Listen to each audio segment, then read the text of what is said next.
Ano kaya ang sinasabi na ating kapalaran ngayong araw ayon sa Feng Shui? Alamin na natin yan mula kay Master Hans Kua dito lang sa Hans Sabi! Rise and shine! Mga ka-RSP, aking sena, narito na ang inaabangang gabay, patnubay palalaat, prediksyon ni Master Hans Kua ngayong araw na Lunes, January 15, 2024. Para sa mga pinanganak ng Year of the Rat sa Love Life, may letter B, G, J, E, at P sa kanyang pangalan. Moreno at matangkad, ito ang tunay na may pagtingin sa iyo. Magaling ka dumiskarte, kaya naman makakamit mo ang pangarap. Hindi man ganong kadali, ngunit magiging worth it yan. Red at 6 ang swerte kay Year of the Rat. Oksaman tayo, alam ng lahat na nakakakilala sa iyo na malakas at magaling ka magresolba ng problema. Ngunit sa araw na ito, hindi mo kaya itong problema. Kaya naman, may tao ring tutulong para sa mga problem. Blue at 1 ang swerte kay Year of the Ox.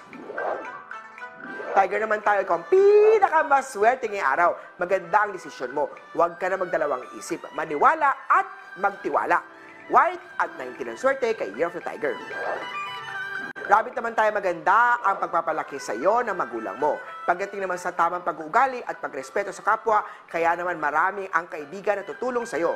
Love life aspect naman, magkaka-label na kayo soon. Ipakikilala mo rin siya soon sa iyong magulang. Gray at 2 ang swerte kay Year of the Rabbit. Dragon naman tayo sa love life, iwasan muna ang office romance. Mag-focus sa ginagawa sa trabaho. Trabaho muna bago love life. Magsuot ng Black Onyx upang makaiwas sa negative star. Pink at 15 ang swerte kay Year of the Dragon. Snake naman tayo sa love life, third party star at cheating star activated. Toxic relationship ay iwasan. Peach at 3 ang swerte kay Year of the Snake. Para sa mga pinanganak ng Year of the Horse, maging competitive ka sa lahat ng bagay. Pagdating naman sa opportunity darating sa iyo, huwag magdalawang isip. Sa love life aspect naman tayo, may kaibigan na may lihim na pagtingin sa iyo. Brown at 20 ang swerte kay Year of the Horsey. Goat naman tayo, alamin muna mabuti ang inaalok na trabaho sa iyo upang walang pagsisi sa huli. Maroon at 17 ang swerte kay Year of the Goat.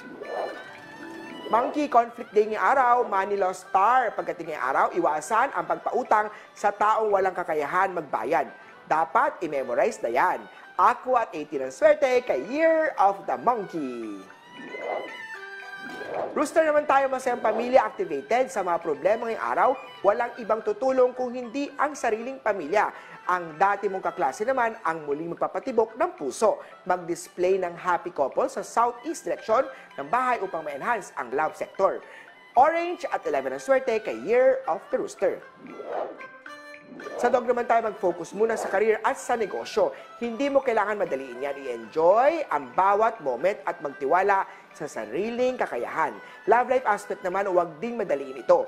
Lahat ay may tamang oras, lalo sa pagpapakasal. Mag-ipon muna para mas mag-secure ang future nyo. Yellow at 8 ang swerte kay Year of the Doggy.